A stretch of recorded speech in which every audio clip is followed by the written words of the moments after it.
Welcome all. அனைவருக்கும் வணக்கங்கள். நம்ம ப்ரொஃபஸர் அகாடமியில் இன்னைக்கு நம்ம பார்க்க போகிற சிஎஸ்ஐஆர் நெட் ஃபிசிக்ஸ் டாப்பிக்கில் unit 9 nuclear and particle physics.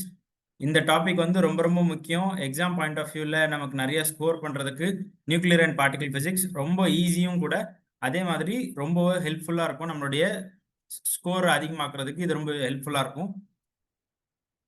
So நம்ம ப்ரொஃபஸர் அகாடமியில் சிஎஸ்ஐஆர் நெட்டுடைய கிளாஸஸ் ஃபார் டிசம்பர் 2025 பேட்ச் ஆரம்பமாகுது. அட்மிஷன்ஸ் போயிட்டுருக்கு. ஃபார் மோர் டீட்டெயில்ஸ் கீழே கொடுத்துருக்கிற காண்டாக்ட் நம்பருக்கு ஃபோன் பண்ணி டீட்டெயில்ஸ் கேட்டிங்கன்னா அவங்க சொல்லுவாங்க. ஸோ நம்ம ப்ரொஃபஸர் அகாடமியில் சிஎஸ்ஐஆர் நெட் வந்து ஃபிசிக்கல் சயின்சஸ் இருக்குது, மேத்தமெட்டிக்கல் சயின்சஸ் இருக்குது, லைஃப் சயின்சஸ் இருக்குது, கெமிக்கல் சயின்சஸ் இருக்குது. எல்லாமே வந்து எக்ஸ்பர்ட் ஃபேக்கல்ட்டி, எல்லாமே குவாலிஃபைட் ஃபேக்கல்ட்டி எடுக்கிறதுனால உங்களுடைய சிஎஸ்ஐஆர் நெட்டுடைய கனவை வந்து நிஜமாக்குறதுக்கு நம்ம ப்ரொஃபஸர் அகாடமி உங்க கூடயே இருப்பாங்க. ஸோ முதல்ல நம்ம பார்க்க போகிறது நியூக்ளியர் அண்ட் பார்ட்டிகல் ஃபிசிக்ஸ். நம்ம பார்த்தோம்னு சொன்னால் எவ்வளோ டாபிக்ஸ் இருக்குன்னு பார்க்கலாம். இது ரொம்ப முக்கியமான ஒரு சப்ஜெக்ட் சிஎஸ்ஐஆர் நெட்டை பொறுத்த வரைக்கும். ஏன்னு சொன்னால் நிறைய ஸ்கோர் பண்ணக்கூடிய ஒரு டாபிக் வந்து நியூக்ளியர் அண்ட் பார்ட்டிகல் ஃபிசிக்ஸ். அதே மாதிரி ரொம்ப ஈஸியும் கூட. இப்போ நம்ம கிளாசிக்கல் அண்ட் குவாண்டமை கம்பேர் பண்ணுறத விட இது வந்து ரொம்ப ரொம்ப ஈஸி அண்ட் ரொம்ப ஹை ஸ்கோரிங் டாப்பிக்கும் கூட. ஸோ நம்ம ஃபர்ஸ்ட் கொஸ்டின் வந்து நம்மளுடைய ப்ரீவியஸ் இயர் எக்ஸாம்லேருந்து வர ஃபர்ஸ்ட் கொஸ்டின் பார்ப்போம். ஸோ இந்த கொஸ்டின் வந்து ஜூன் சிஎஸ்ஐஆர் நெட்டுடைய ஜூன் 2011 கேட்ட ஒரு கொஸ்டின்.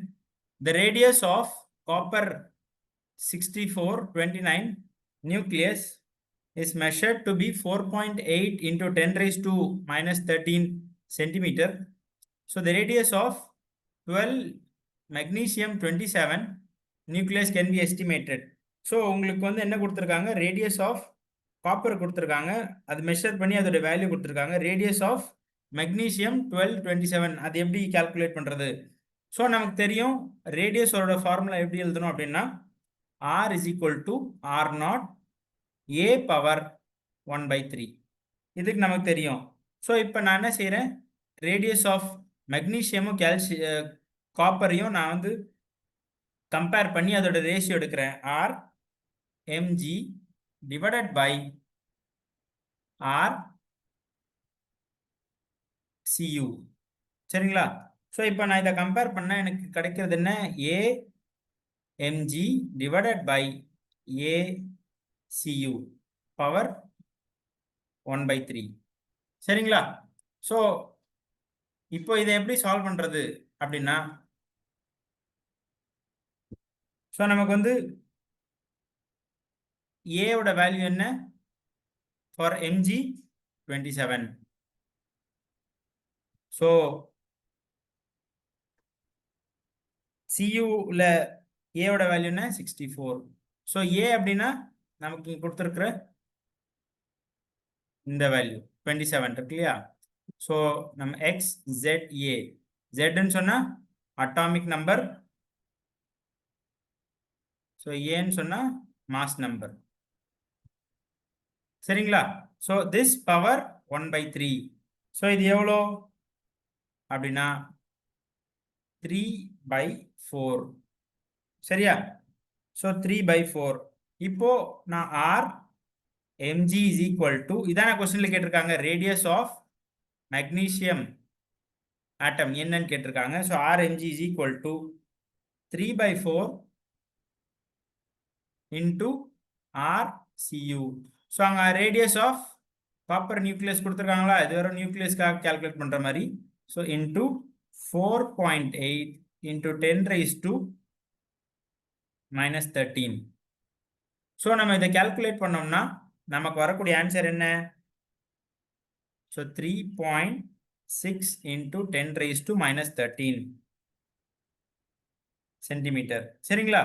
ஸோ நம்ம இங்கே கால்குலேட் பண்ணது என்ன, ஜஸ்ட் நம்மளுடைய ரேடியஸ் ஆஃப் நியூக்ளியஸோடைய ஃபார்முலா நம்ம யூஸ் பண்ணோம். நம்ம ஒன்றும் பெரிய மேத்தமேட்டிக்ஸ் ஒன்றுமே போடல, நம்ம ஜஸ்ட் ரெண்டுத்துடைய, ஸோ இங்கே காப்பர் கொடுத்துருக்காங்க, இங்கே மெக்னீஷியமோடது கேட்குறாங்க. ஸோ காப்பரோட இது வேல்யூ கொடுத்துருக்காங்க, நான் மெக்னீஷியம் கால்குலேட் பண்ணோன்னா நான் ரெண்டுத்தோடைய ரேஷியோ எடுத்திருக்கேன். எனக்கு இந்த R0 வேல்யூ போயிடும், ஜஸ்ட் என்னுடைய மாஸ் நம்பர் மட்டும் இருக்கும். ஸோ ரெண்டுத்துடைய மாஸ் நம்பரும் நான் டிவைட் பண்ணி பவர் 1/3. ஸோ நான் கொடுத்துருக்கிற மாஸ் நம்பரை சப்ஸ்டிடியூட் பண்ணி நான் அதை கியூப் ரூட் எடுத்தேன், 3/4 வந்துச்சு. So radius of copper nucleus நம்ம கொஸ்டினில் கொடுத்துருக்காங்க. நான் அதை ஜஸ்ட் சப்ஸ்டியூட் பண்ணேன். இதில் இந்த வேல்யூவை கால்குலேட் பண்ணுறது கூட உங்களுக்கு சிஎஸ்ஆர் நெட்டில் உங்களுக்கு கொஸ்டின் கால்குலேட்டர் கொடுப்பாங்க. ஐ மீன் அந்த எக்ஸாமோட இதுலேயே உங்களுக்கு வந்து கால்குலேட்டர் இருக்கும். சரிங்களா? உங்களோட இன்டர்ஃபேஸ்லேயே கால்குலேட்டர் இருக்கும். ஸோ நீங்கள் ஆன்சரை ரொம்ப ஈஸியாக பண்ணலாம். ஸோ இதோட ஆன்சர் என்ன? Option C. சரிங்களா? ஸோ எவ்வளோ ஈஸியாக இருக்கு பாருங்க. நம்ம ஒன்றும் பெரிய கால்குலேஷன் ஒன்றும் பெருசாக இது பண்ணல, சும்மா சின்ன கால்குலேஷன் தான். சரி, கொஸ்டின் நம்பர் 2. கொஸ்டின் நம்பர் 2 என்ன? Question number 2, a beam of pions is incident. So இது வந்து எலிமெண்ட்ரி பார்ட்டிகல் ஃபிசிக்ஸில், இதுவுமே வந்து ஜூன் 2011 கேட்ட கொஸ்டின். ஸோ ஜூன் 2011 கேட்ட கொஸ்டின். ஸோ நம்ம சிஎஸ்ஆர் நெட்டோட ப்ரீவியஸ் இயர் கொஸ்டின்ஸ் பண்ணிட்டு இருக்கோம்.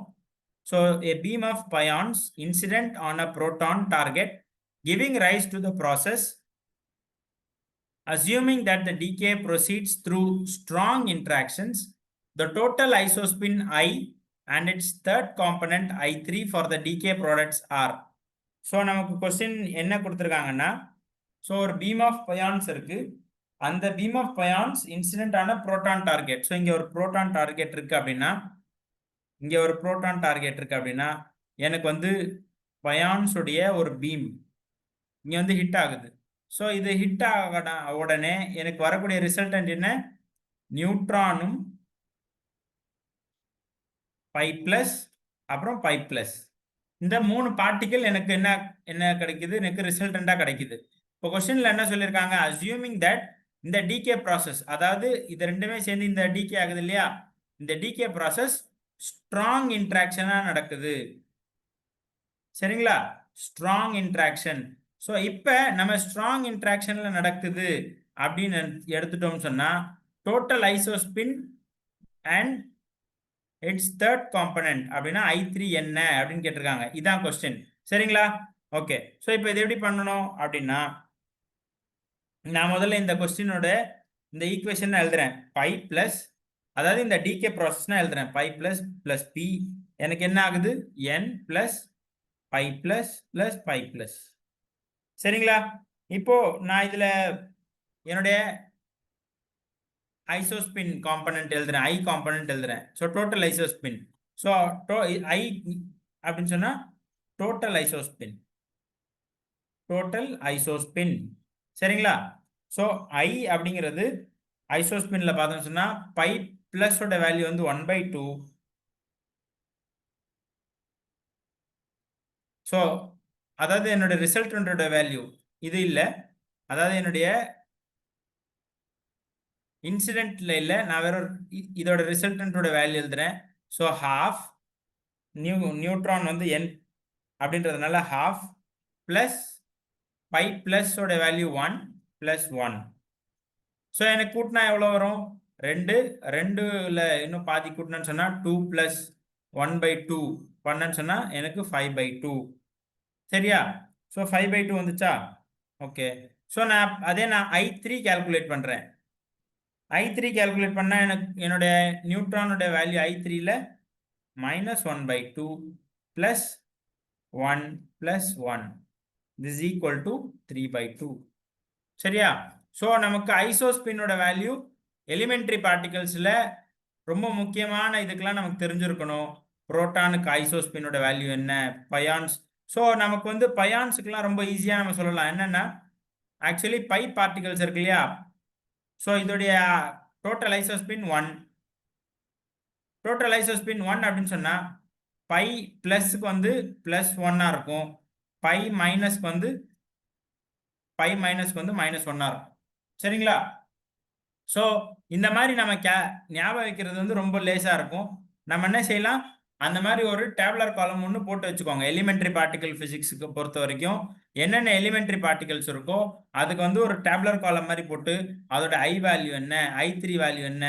ஏன்னா நம்ம வந்து ஸ்ட்ராங் இன்ட்ராக்ஷன் அப்படின்னு சொன்னா ஒரு சில டேர்ம்ஸ் கன்சர்வ் ஆகணும், அப்புறம் ஒரு சில இது எலக்ட்ரோ மேக்னெட்டிக் இன்ட்ராக்ஷன் சொன்னா கன்சர்வ் ஆகணும். அந்த மாதிரி இருக்கு. நம்ம அப்கமிங் கொஸ்டின்ஸ்ல அந்த மாதிரியான கொஸ்டின்ஸ் பார்ப்போம். சரிங்களா? ஸோ இந்த கொஸ்டினோட ஆன்சர் என்ன இங்க பாருங்க. ஸோ I3 வந்து 3/2 I வந்து 5/2. ஸோ என்னோட ஆப்ஷனில் என்ன கரெக்ட் ஆப்ஷன் இருக்கு? ஸோ I வந்து 5/2, I3 வந்து 3/2. சரியா? எவ்வளோ ஈஸியாக இருக்கு பாருங்க. சில நேரத்தில் இல்லை, இந்த கொஸ்டின் வந்து ஐ திங்க் 5 மார்க் கொஸ்டின் நினைக்கிறேன். ஸோ இந்த மாதிரி உங்களுக்கு கொஞ்சம் பேசிக்கான இந்த இது தெரிஞ்சதுன்னா உங்களுக்கு சிஎஸ்ஆர் நெட்ல 5 மார்க் கேரண்டி. சரிங்களா? ஓகே, அடுத்த கொஸ்டின் பார்ப்போம். So question number 3. So question number 3 என்ன கொடுத்துருக்காங்க அப்படின்னா, according to the shell model, the spin and parity of the two nuclei SB51-125 and SR38-89 are respectively. So நம்ம கொடுத்துருக்கிறது என்ன அப்படின்னா, இது வந்து டிசம்பர். நமக்கு கொடுத்துருக்கிற கொஸ்டின்ஸ்லாம் எந்த அளவுக்கு ஈஸியாக வருதுன்னு பாருங்க. எல்லாமே சிஎஸ்ஆர் நெட் கொஸ்டின் தான் நம்ம சால்வ் பண்ணிட்டு இருக்கோம். ஸோ முதல்ல இங்க பாருங்க, ரெண்டு நியூக்ளியையும் நான் எழுதிடுறேன். SB125-51, SR89-38. ஸோ நம்ம ஷெல் மாடல் அப்படின்னு கொடுத்தோம்னா அதுல முதல்ல நம்ம செய்ய வேண்டியது அதோடைய எலிமெண்ட் நம்ம எழுதிக்கணும். SB51. ஸோ இதோடைய அட்டாமிக் நம்பர் என்ன? 51. இதோடைய நம்பர் ஆஃப் நியூட்ரானுடைய நம்பர் என்னென்ன? Is equal to A minus Z இல்லையா? ஸோ A minus Z எனக்கு என்ன வரும்? 74. ஸோ A minus Z ன்னு சொன்னா 125 minus 51. சரிங்களா? ஸோ எனக்கு என்னோட வேல்யூ நம்பர் ஆஃப் நியூட்ரான்ஸ், இது வந்து அட்டாமிக் நம்பர். சரிங்களா? இது ரெண்டு தான் நமக்கு ரொம்ப முக்கியம். ஸோ ஒன்ஸ் எனக்கு வந்து அட்டாமிக் நம்பர் கிடைச்சது அப்படின்னு சொன்னா Z equal to 51. இப்போ எப்படி நம்ம எலக்ட்ரானிக் கான்ஃபிகரேஷன் எழுதுவோம் இல்லையா? 1s1, 1s2, 2s1, 2p2 அப்படின்னு சொல்லி. ஸோ அந்த மாதிரி உங்களுடைய எலக்ட்ரானுடைய கான்ஃபிகரேஷன் எப்படி எழுதுவோமோ அந்த மாதிரி நியூட்ரான் நியூக்ளியஸோடைய கான்ஃபிகரேஷனுக்கு நமக்கு ஷெல் மாடல் இருக்கு இல்லையா? இந்த ஷெல் மாடல்ல நம்ம எப்படி எலக்ட்ரானிக் கான்ஃபிகரேஷன் எழுதுவோம் இல்லையா? Electronic configuration. இப்போ எலக்ட்ரானுடைய நம்பர்ஸ் வச்சு நம்ம என்ன செய்வோம்? எழுதுவோம் இல்லையா? 1s2, 2s2, 2p6 இதெல்லாம் நம்ம எழுதுறோம் இல்லையா? இது வந்து எலக்ட்ரானுடைய நம்பரை குறிக்கும். ஆனா இங்க நம்ம என்ன செய்யறோம் அப்படின்னா, இது வந்து ரெண்டுமே நியூக்ளியை. இதுவுமே சரி, நமக்கு இந்த கொஸ்டின்ல கேட்டிருக்க இந்த 89 SR38 இது ரெண்டுமே நியூக்ளியை. நம்ம வந்து நியூட்ரானோட நம்பர். ஸோ இது வந்து நியூக்ளியோடைய அட்டாமிக் நம்பர். ஸோ நியூக்ளியோட அட்டாமிக் நம்பர்னு சொன்னா நமக்கு அதுக்கு ஒரு என்ன இருக்கு அப்படின்னு சொன்னா, எப்படி நம்ம எலக்ட்ரானிக் கான்ஃபிகரேஷன் இருக்குமோ அதுக்கு இந்த மாதிரி ஒரு எலக்ட்ரானிக் அதாவது நியூக்ளியர் கான்ஃபிகரேஷன். ஸோ அதுல S1/2, P3/2, P1/2. ஸோ இதுல நான் ரெண்டு வைக்கலாம். ஸோ இதுல 4 வைக்கலாம். நான் இது எப்படி இதை எழுதியிருக்கேன் அப்படின்றத நான் வந்து சொல்றேன். ஸோ D 5/2,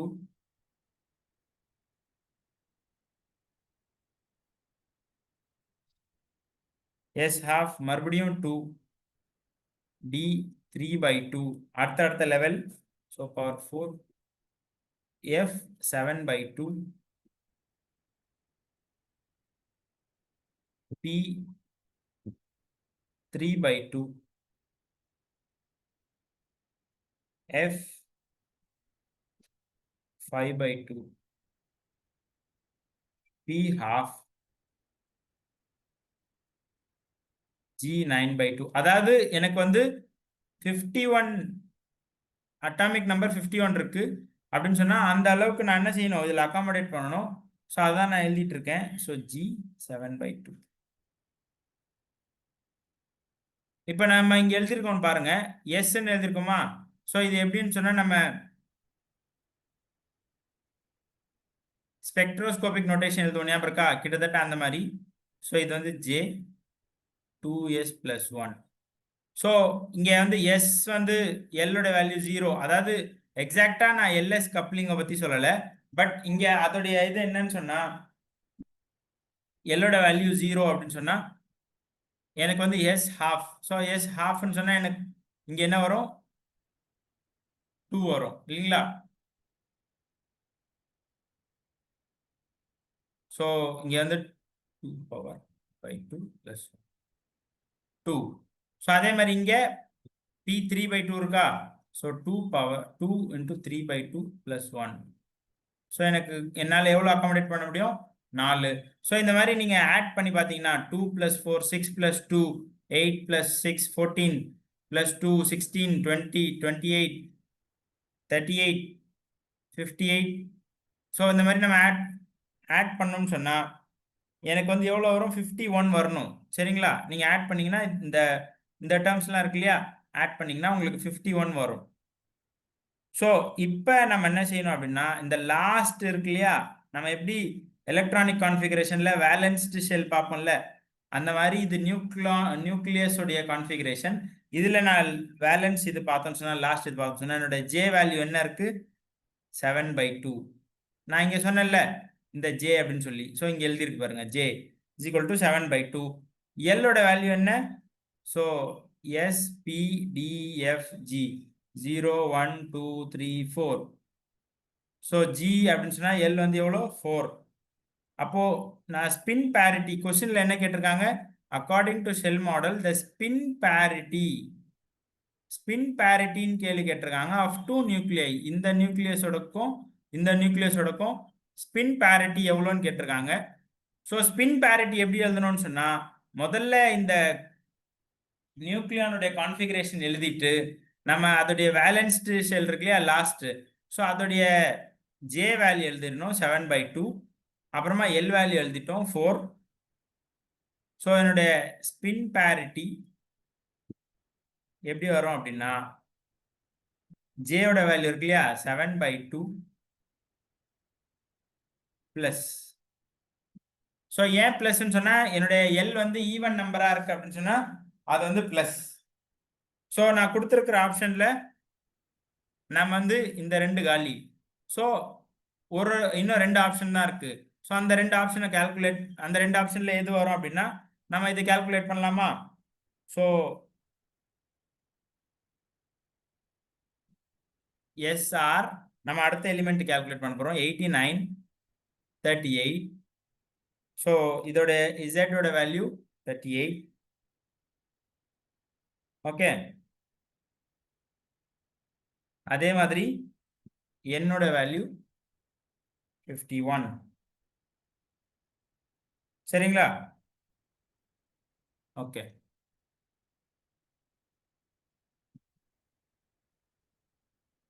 ஸோ இப்போ நம்ம இங்கே கால்குலேட் பண்ண ஆரம்பிச்சோம் அப்படின்னு சொன்னா,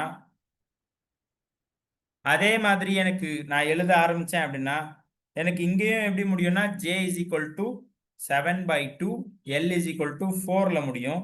ஸோ நான் வேணா எழுதுறேன் S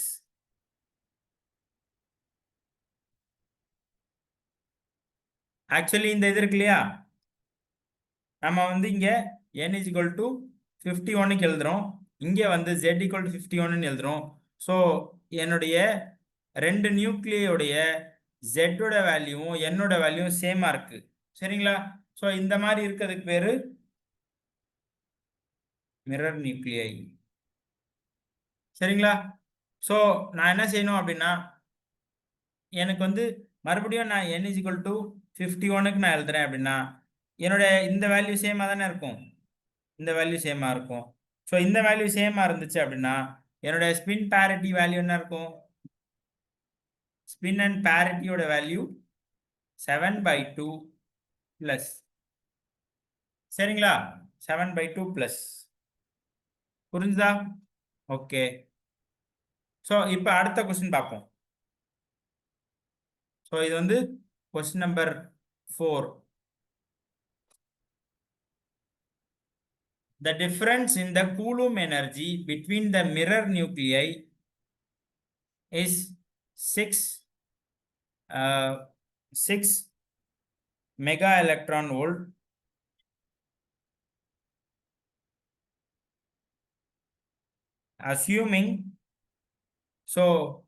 assuming the nuclei have a spherically symmetric charge distribution and that E square is approximately 1 MeV.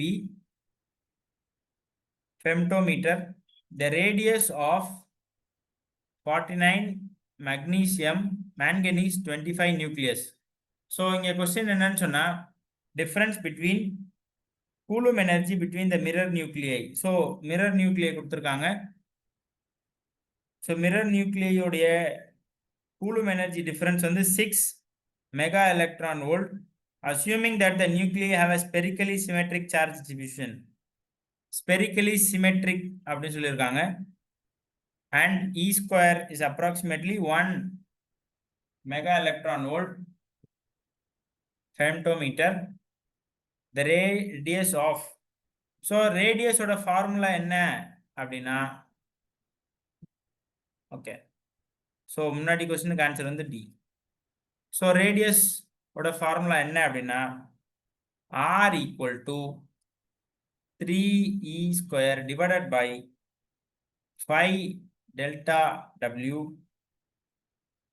Z1 square minus Z2 square.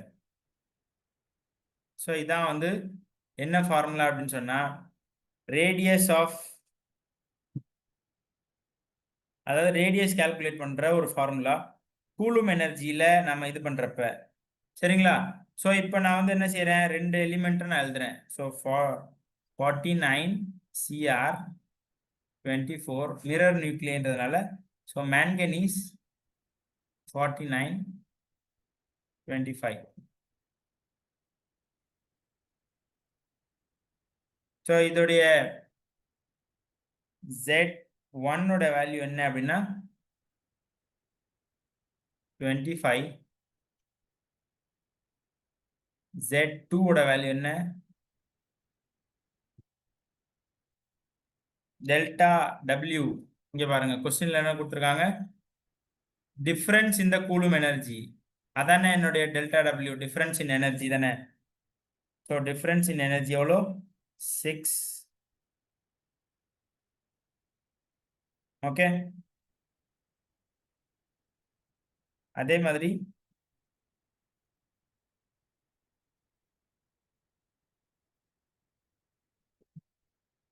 Okay. So இப்போ நான் என்ன செய்யறேன், எல்லாத்தையும் நான் சப்ஸ்டியூட் பண்றேன். 3E square divided by 5 into 6 25 square minus 24 square. So this is equal to, நான் E square க்கு நான் என்ன செய்யறேன் 1 into 10 raised to, ஏன்னா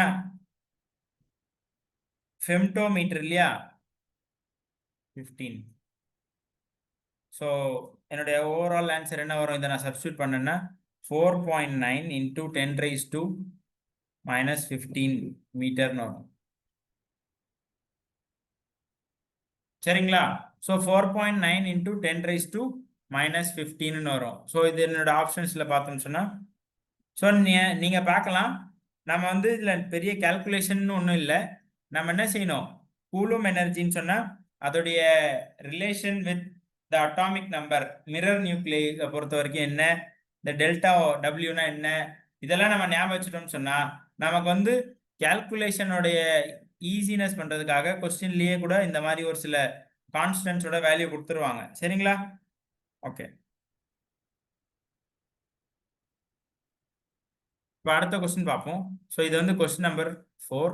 கொஸ்டின் நம்பர் 5. கொஸ்டின் நம்பர் 5 என்னன்னு சொன்னா, the ground state of lead nucleus. நம்ம பார்க்கறது எல்லாமே நியூக்ளியஸ், சரிங்களா? நம்ம வந்து நார்மலா படிக்கிற அந்த எலிமெண்ட்ஸ் வேற, இப்போ பார்க்கறது எல்லாமே வந்து அதோடைய நியூக்ளியஸ்ன்னு சொல்றாங்க. அதனால நம்ம அதோடைய நியூக்ளியஸ் மட்டும் தான் பார்க்குறோம். Nucleus has a spin parity 1/2 பவர்ல ஒரு மைனஸ் இருக்கு, while the first excited state has Gp is equal to 5/2 minus.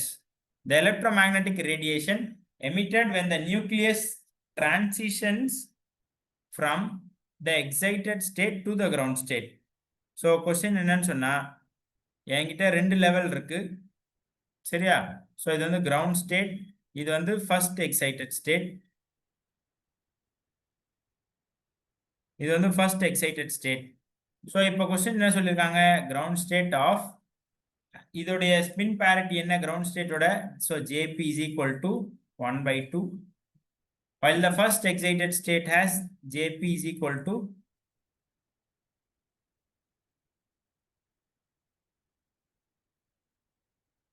so இது கொடுத்திருக்காங்க, electromagnetic radiation emitted by when the radius transition from the excited state to ground state, இது என்ன, so electromagnetic radiation என்ன அப்படின்னு கேட்டிருக்காங்க. So இதுவுமே ரொம்ப easy தான். நமக்கு வந்து இதோடைய மெத்தட்ஸ் கொஞ்சம் புரிஞ்சிச்சுன்னா, நம்ம இங்கே பாருங்க, எந்த கொஸ்டின்ல எலக்ட்ரோமேக்னட்டிக் ரேடியேஷன் எமிட்டட் அப்படின்னு கொடுத்துருக்காங்களோ அதுல வந்து நமக்கு இந்த மாதிரி M3E3 அப்படின்னு வரும்.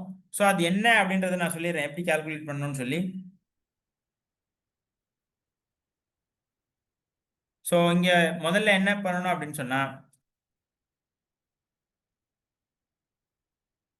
parity சேஞ்ச் இருக்கான்னு பார்க்கணும். parity சேஞ்ச் இருக்கான்னு பார்க்கணும். ஸோ parity சேஞ்ச் இருக்கான்னு எப்படி பார்க்கறது, இங்க பார்க்கணும். என்னுடைய parity சேஞ்ச் இருக்கா அப்படின்னா நோ parity சேஞ்ச்.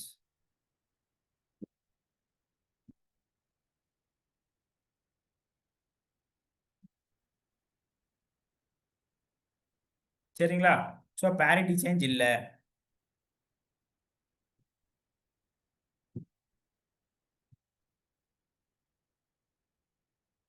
ஸோ என்னுடைய டெல்டா ஜே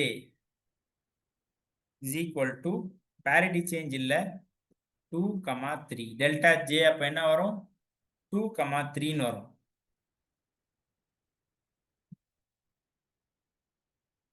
ஸோ இப்போ நான் வந்து என்ன செய்கிறேன் அப்படின்னா, for E1 type, so delta இந்த parity சேஞ்ச் இருக்கு இல்லையா, is equal to -1 power L.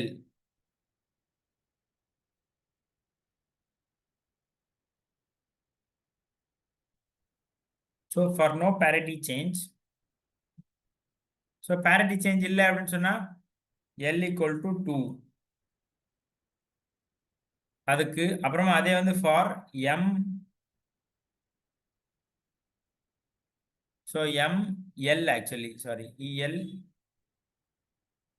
ML type, அதே மாதிரி parity change is equal to -1 power L plus 1. நல்லா கவனிங்க, நம்மளுடைய எலக்ட்ரிக் ஃபீல்ட்ல parity செக் பண்ணணும் அப்படின்னு சொன்னா -1 power L அப்படின்னு சொல்லி செக் பண்ணுவோம். ஸோ நாங்கள் L equal to 2ன்னு போட்டேன்னு சொன்னா எனக்கு வந்து parity சேஞ்ச் இருக்காது. அதே மாதிரி MLக்கு நான் எப்படி செக் பண்ணணும் அப்படின்னு சொன்னா,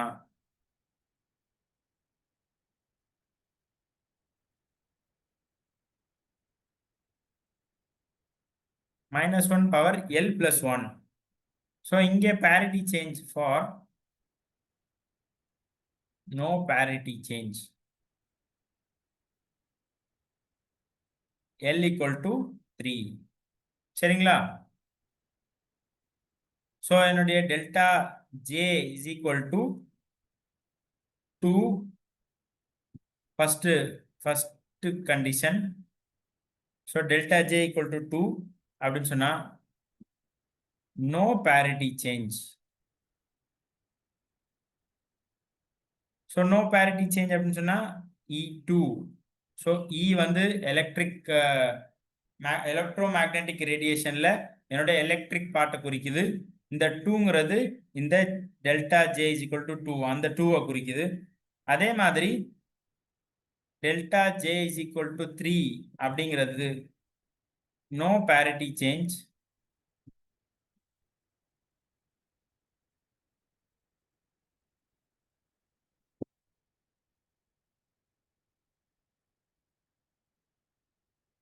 சரிங்களா, so delta J is equal to 3 அப்படிங்கிறது parity சேஞ்ச் இல்லை. ஸோ எம் வந்து என்னுடைய மேக்னெட்டிக் ஃபீல்டை குறிக்குது.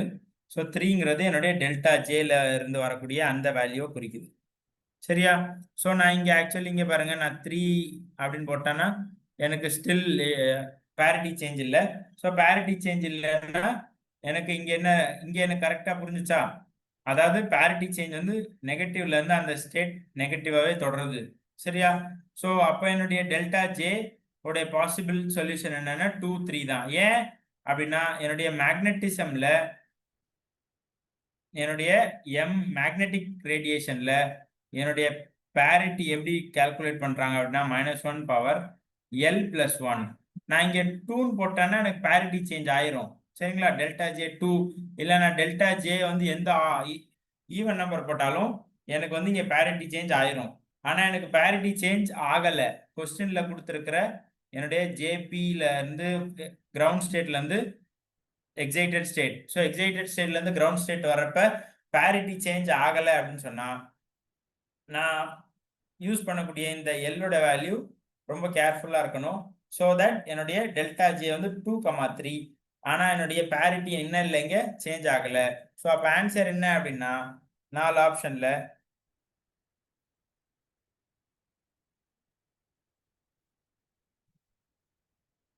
E2 or M3. சரிங்களா? ஓகே. ஸோ அடுத்த கொஸ்டின் பார்ப்போம்.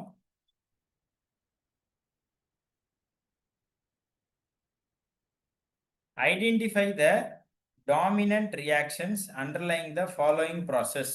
Identify the dominant interactions underlying the following process. So நமக்கு வந்து 3 இன்ட்ராக்ஷன்ஸ் கொடுத்துருக்காங்க. அந்த 3 இன்ட்ராக்ஷனும் ஸ்ட்ராங்கா வீக்கா எலக்ட்ரோ மேக்னெட்டிக்கான்னு பார்த்து நம்ம என்ன செய்யணும்? நமக்கு கொடுத்துருக்கிற இந்த 4 ஆப்ஷன்ஸ்ல மேட்ச் பண்ணணும். சரிங்களா? இந்த 4 ஆப்ஷன்ல நம்ம மேட்ச் பண்ண வேண்டியது இருக்கு. இந்த 3 ஆப்ஷன்ல இருந்தது அதாவது இந்த 3 ரியாக்ஷன்ஸ்ல இருந்து நாம இந்த 4 ஆப்ஷன்ல எதுன்றத மேட்ச் பண்ண வேண்டியது இருக்கு. சரிங்களா?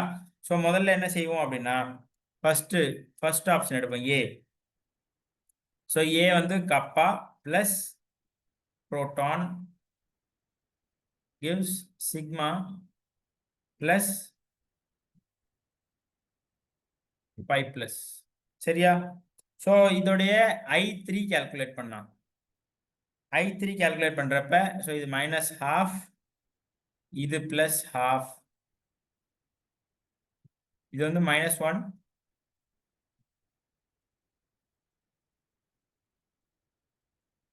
ஸோ என்னுடைய டெல்டா I3 வந்து 0 அப்படின்னு என்ன அர்த்தம்? I3 வந்து கன்சர்வ்டு. ஸோ I3 எங்க கன்சர்வ் ஆகும் தெரியுமா? I3 எங்க கன்சர்வ் ஆகும்? ஸ்ட்ராங் இன்ட்ராக்ஷன்ல கன்சர்வ் ஆகும். ஸ்ட்ராங் இன்ட்ராக்ஷன்ஸ்ல என்னுடைய I3 வந்து என்ன ஆகணும்? கன்சர்வ் ஆகணும்.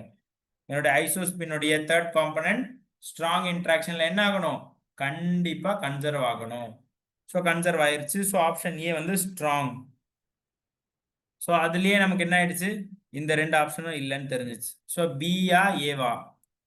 அதாவது என்னுடைய பி இருக்கு இல்லையா? பி இன்ட்ராக்ஷன் இது வந்து எலக்ட்ரோ மேக்னெட்டிக்கா வீக்கா அது கண்டுபிடிச்சிட்டோம்னா நமக்கு ஆப்ஷன் சி ஆட்டோமேட்டிக்கா வந்துடும். ஸோ இப்போ நம்ம என்ன செய்யலாம்? ஆப்ஷன் பியா இல்லை சியான்னு பார்க்கணும். ஸோ இப்போ நான் ஈக்குவேஷன் சி பார்க்குறேன். அதாவது தேர்ட் ஈக்குவேஷன் இருக்கு இல்லையா? Third reaction. ஸோ ஏன் நான் தேர்ட் ரியாக்ஷன் பார்க்குறேன்னு சொல்கிறேன். ஸோ எப்சிலான் ப்ளஸ் இது எப்படி டிகே ஆகுது அப்படின்னா புரோட்டான் ப்ளஸ் π0.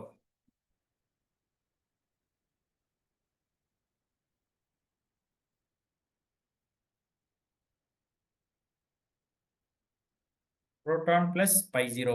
ஸோ இதோடைய மறுபடியும் I3 கால்குலேட் பண்ணுறேன் அப்படின்னா எனக்கு சிக்மா பிளஸ் உடைய I3 வேல்யூ வந்து 1, புரோட்டானோட வேல்யூ 1/2 பிளஸ் பயானோட வேல்யூ 0. ஸோ இங்க என்ன ஆச்சு அப்படின்னா delta I3 is not 0. So இது எப்போ பாசிபிள்? இது எப்போ ட்ரூன்னு சொன்னா வீக் இன்ட்ராக்ஷன்ல மட்டும்தான். ஸோ வீக் இன்ட்ராக்ஷன் அப்படின்னு சொன்னா என்னுடைய ஐசோஸ்பின் கன்சர்வ் ஆகாது.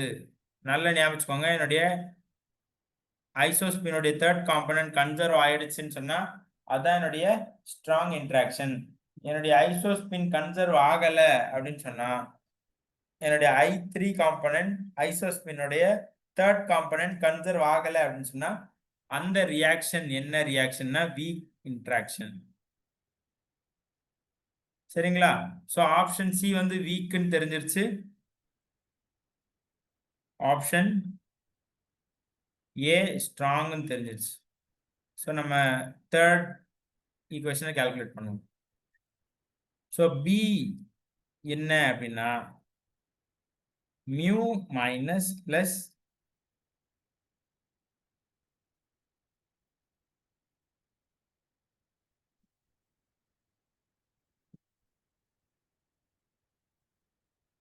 சரிங்களா? So mu minus plus mu plus. So இந்த இது இருக்கு இல்லையா, இந்த இன்ட்ராக்ஷன் வந்து சார்ஜ் கன்சர்வ் ஆகணும். Charge conservation. சார்ஜ் கன்சர்வேஷன் என்ன? என்னுடைய சார்ஜஸ் இருக்கு இல்லையா, மேல இந்த பிளஸ் மைனஸ் இருக்கு இல்லையா, ஸோ அந்த பிளஸ் மைனஸ் இருக்குல்ல அது வந்து கன்சர்வ் ஆகணும். ஸோ அந்த மாதிரி கன்சர்வ் ஆயிடுச்சு அப்படின்னு சொன்னா அதாவது என்னுடைய டெல்டா கியூ வந்து 0. இங்க பாருங்க, இங்க மைனஸ் இங்க பிளஸ். ஸோ எனக்கு ஓவராலா கன்சர்வ் ஆயிடுச்சு அப்படின்னு சொன்னா இது என்ன interaction? Electro magnetic. Okay, so இது வந்து என்ன? Electro magnetic interaction. So option இந்த ஈக்குவேஷன் வந்து எலக்ட்ரோ மேக்னெட்டிக்கா இருக்கு, ஸ்ட்ராங்கா இருக்கு, வீக்கா இருக்கு. சரியா? So option A. ஸோ இதுவுமே இது இல்லைன்னா ஜூன் 2012 கேட்ட கொஸ்டின். ஸோ ஆப்ஷன் ஏ வந்து strong, electro magnetic, week. So நமக்கு வந்து ஓவராலா கேட்கறது என்ன அப்படின்னா இந்த நம்பர் கேட்பாங்க, இதோடைய கன்சர்வேஷன் கேட்பாங்க, அப்புறம் இதோடைய கன்சர்வேஷன், அப்புறம் சார்ஜ் கன்சர்வேஷன், அப்புறம் லெப்டான் நம்பர்னு ஒன்று வரும், லெப்டான் நம்பர் கன்சர்வேஷன். ஸோ இந்த மாதிரி ஒரு 2-3 கன்சர்வேஷன் லாஸ் இருக்கு. அது வந்து எக்ஸாம் பாயிண்ட் ஆஃப் வியூல ரொம்ப ரொம்ப ரொம்ப ரொம்ப முக்கியம். அதே மாதிரி அந்த கன்சர்வேஷன் லாஸை தவிர பார்ட்டிகல் பிசிக்ஸ்ல எக்ஸாம் பாயிண்ட் ஆஃப் வியூல ஒன்றும் பெரிய கேள்விகள் அப்படின்னு சொல்லி இல்லை. ஸோ அதனால என்ன செய்யுங்க, அதுல இருக்கக்கூடிய அந்த பார்ட்டிகல் கன்சர்வேஷன் அதெல்லாம் வந்து ரொம்ப ரொம்ப முக்கியமா அதை பார்த்துட்டோம்னு சொன்னா நம்ம ப்ராப்ளம் சால்விங்க்கு ரொம்ப ஹெல்ப்ஃபுல்லா இருக்கும். சரிங்களா? ஓகே, ஸோ அடுத்த கொஸ்டின் என்ன அப்படின்னா கொஸ்டின் நம்பர் 7. இது வந்து ஜூன் 2013. சரிங்களா? So the binding energy B A, Z of a light nucleus in mega electron volt is approximately given by. So நமக்கு வந்து பைண்டிங் எனர்ஜி கொடுத்துருக்காங்க, அதோட equation where A is mass number and Z is atomic number. சரியா? இதை confuse ஆயிடாதீங்க, Z வந்து atomic நம்பரா mass நம்பரா அப்படின்னு. ஸோ எப்படி ஞாபகம் வச்சுக்கோங்க, Z அப்படின்னு சொன்னா அதோடைய அதுக்கப்புறமா A. ஸோ அது வந்து அட்டாமிக் நம்பர் தான். Z ABCDல Zக்கு அப்புறம் A தானே. ஸோ A அப்படின்னு சொன்னா அட்டாமிக் நம்பர். இங்க A அப்படின்னா ஆக்சுவலி மாஸ் நம்பர். A சேமா வராது, அட்டாமிக் நம்பர் A அப்படின்னு கிடையாது. And N is equal to A minus Z is the neutron number. The value of Z corresponding to the most stable isobar for a given A is. So question என்னன்னா most stable isobar என்ன அப்படின்னு சொல்லி ஒரு question. So நமக்கு தெரியும் most stable isobar அப்படின்னு சொன்னா ஐசோபார்னா it has something to do with atomic number. So நான் என்ன செய்யலாம், டோ பி பை டோ ஜெட், இது வந்து என்னன்னு கால்குலேட் பண்ணலாம் at z equal to Z prime. இதை நான் கால்குலேட் பண்ண எனக்கு என்ன கிடைக்கும், ஜெட் பாரோட வேல்யூ, அதாவது என்னுடைய கொஸ்டின்ல என்ன கேட்டிருக்காங்க, the value of z corresponding to the most stable isobar கேட்டிருக்காங்க. ஸோ இந்த z பார் தான் என்னுடைய மோஸ்ட் ஸ்டேபிள் ஐசோபாரா இருக்கும். சரிங்களா? ஸோ இது எப்படி பண்ணணும் பார்க்கலாமா? ஓகே, ஸோ முதல்ல என்ன செய்யணும் அப்படின்னா என்னுடைய b யோட வேல்யூ இங்கே இருக்கு 16a - 20 a power 3/2 சாரி 2/3 இந்த ஈக்குவேஷன் இருக்கு. இப்போ நம்ம என்ன செய்யணும் அப்படின்னா இந்த ஈக்குவேஷன்ல நான் z டிஃபரன்ஷியேட் பண்ண போறேன். சரிங்களா? இந்த ஈக்குவேஷன் நான் ஈக்குவேஷன் 1ன்னு எழுதியிருக்கேன். ஸோ ஈக்குவேஷன் 1ல இருந்து நான் என்ன செய்ய போறேன்? z டிஃபரன்ஷியேட் பண்ண போறேன். ஸோ டிஃபரன்ஷியேட் பண்ணேன்னா எனக்கு இங்க என்ன வரும்? இங்க ஒன்றும் இல்லை, இங்கேயும் z-ஓட டேர்ம் ஒன்றும் இல்லை, இங்க இருக்கு. ஸோ அப்போ டோ b பை டோ z என்ன வரும் அப்படின்னா -3/4 a power 1/3 2z plus 30/a 2n minus z -1. சரிங்களா? z உடைய கோஎஃபிஷியன்ட் என்னன்னா -1. ஸோ நான் இப்போ இதை ரீஅரேஞ்ச் பண்றேன். ஸோ இது வந்து 2. ஓகே, ஸோ நான் இதை இப்போ ரீஅரேஞ்ச் பண்ணி நான் எழுதுறேன் அப்படின்னா என்னோட வேல்யூ எப்படி வரும் அப்படின்னா இங்கே பாருங்க. So z prime is equal to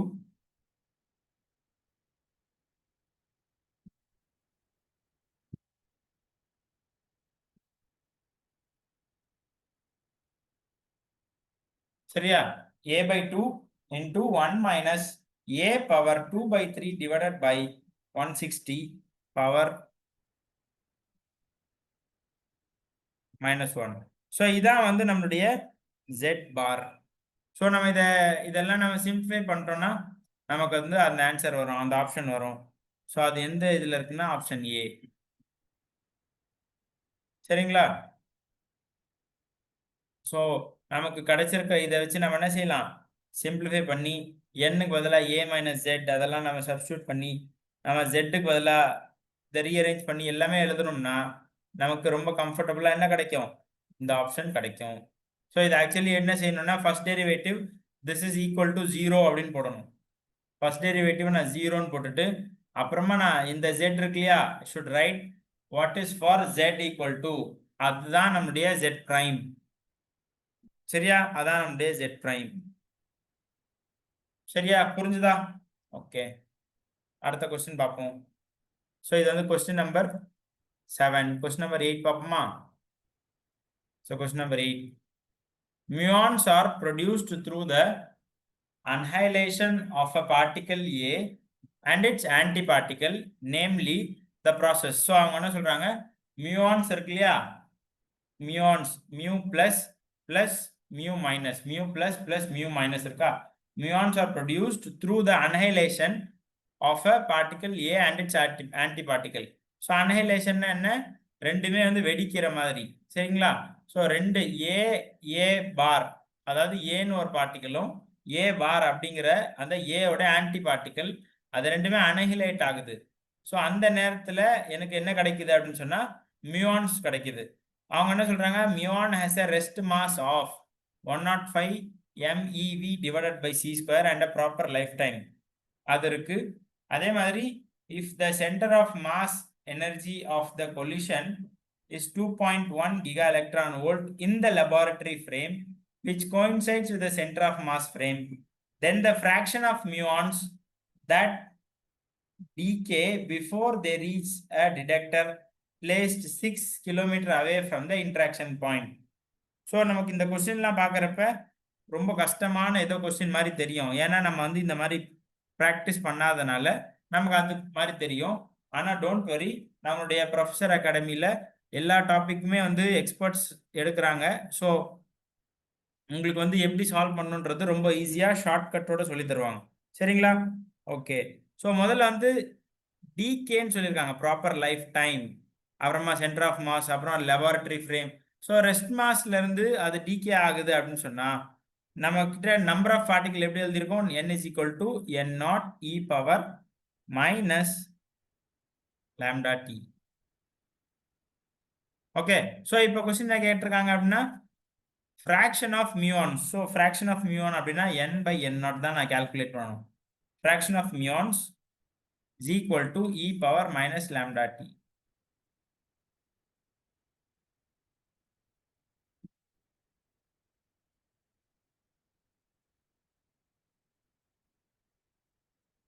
so e power minus lambda t இருக்கா? ஸோ இதை நான் இன்னும் with respect to proper life time அந்த ஃபார்முலாலாம் வச்சு நான் எழுதுறேன்னு சொன்னா minus T divided by gamma tau. சரியா? T divided by gamma tau. இப்போ T டவுனா என்ன அப்படின்னா ப்ராப்பர் லைஃப் டைம் கொடுத்துருக்காங்க. டவ் அப்படிங்கிறது கொஸ்டின்ல கொடுத்துருக்காங்க 2 into 10 raised to minus 6.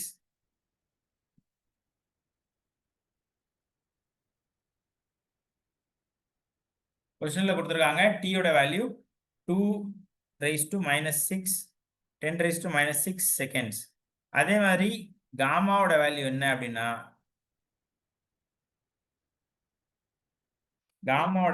அப்படின்னா